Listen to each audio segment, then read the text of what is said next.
Side, of course, staying on top of breaking news here in our community. One person dead, 15 more people hurt after gunfire erupts inside an East End nightclub. Mitch Morris from Project Nehemiah joins us now live here in the studio with what some of the families of those 16 victims perhaps are saying tonight and the community's reaction overall. Sir, thank you so much for joining us. Obviously top of mind.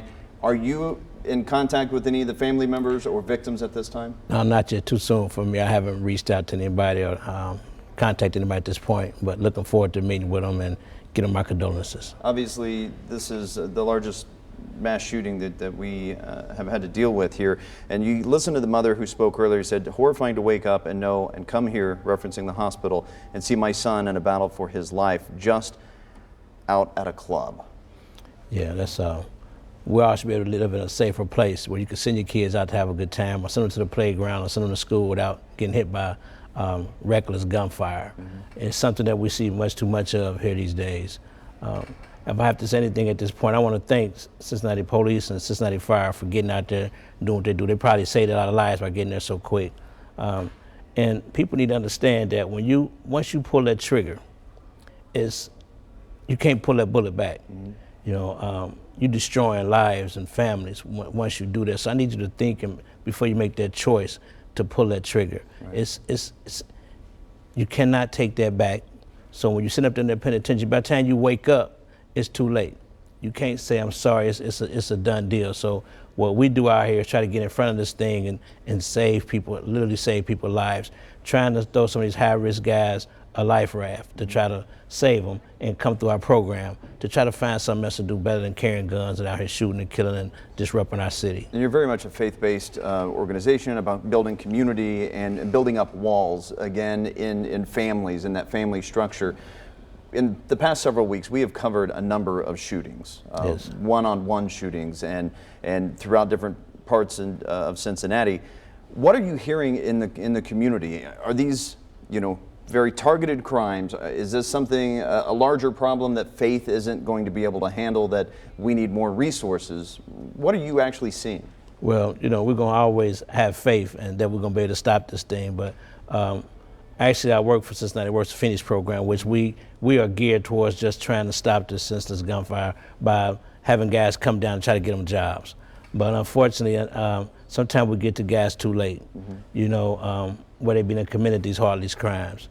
So we try to get out here and get in front of this thing here. Me and some more organizations, some more guys from Cincinnati have hired. They got a group called the SERVE Program Outreach Workers.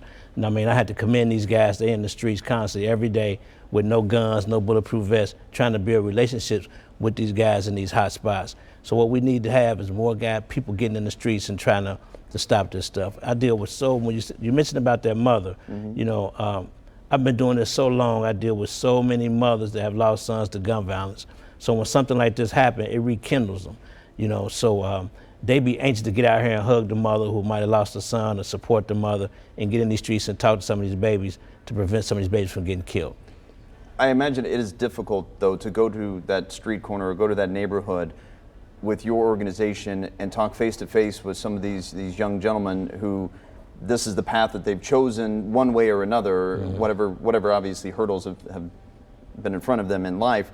How do you stare them in the eye and say, put down the gun, this is the better way? Isn't that a difficult challenge? It's hard, but it's something that we have to do. It's a movement for us. We have to save each other's lives out here. Cincinnati police are doing what they do. They're doing the best they can.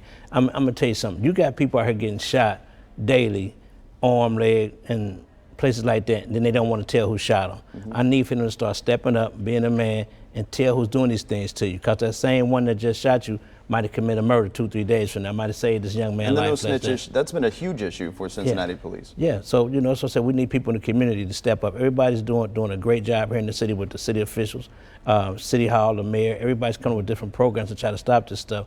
What I'm asking right now is for the community to come out like you never came before, and let's make a stand about this. We cannot continue to keep losing 9-year-olds, 5-year-olds, anybody to just reckless gun violence. We have to no one. Absolutely. So we have to, but here recently around the corner, we lost a 9-year-old little girl. Right. I mean, you have to get up and want to do something at this point. What is it going to take to make you stop harboring these guys that's committing these crimes? One thing that your organization did recently, you held another gun buyback, and you've done this several times. Yes. This one was very successful, and we're not talking necessarily about just guns that are in storage at someone's home. You get a broad range of guns. Talk about some of the numbers. Well, this time we got 50 handguns and 20 shotguns and rifles.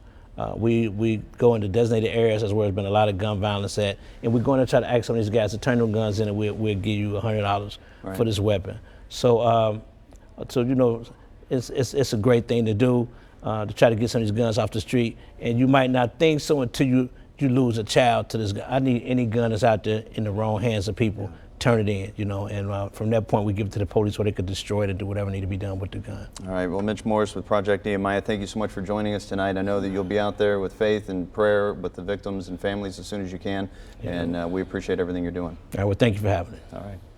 Well, Crime Stoppers is the place to call. Obviously, if you have any information relating to this morning's mass shooting, that number to call, 513-352-3040. You can remain anonymous. Please call in with your tips if you can help.